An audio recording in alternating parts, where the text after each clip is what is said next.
बेच के नथिया ला दहिरौना भोजपुरिया समाज जिंदाबाद हो भैया। हथिया बेच के नथिया लादा राजा जी ओहो डायमंड के। हथिया बेच के नथिया ला दहिरौना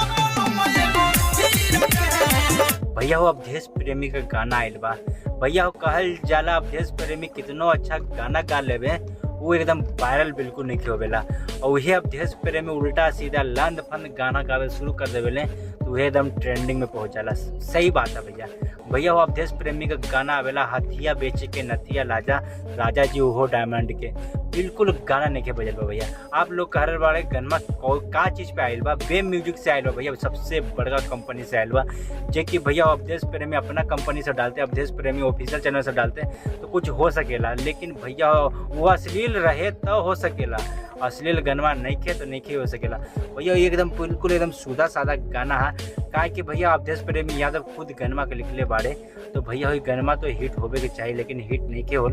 काहे कि भैया एगो लेडीज़ के एकदम जो भाव होला, जे मर्द के एकदम जे लेडीज़ के चाहिए होला एगो मर्द से वही मांग रहे बाड़ी।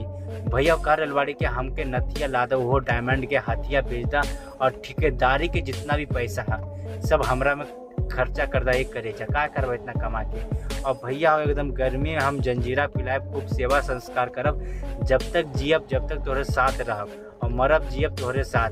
दिक्कत मत ला ए अवधेश प्रेमी।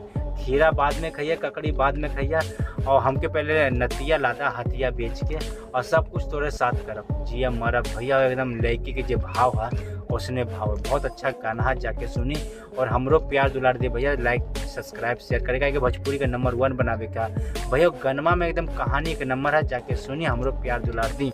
भोजपुरिया समाज जिंदाबाद हो भैया।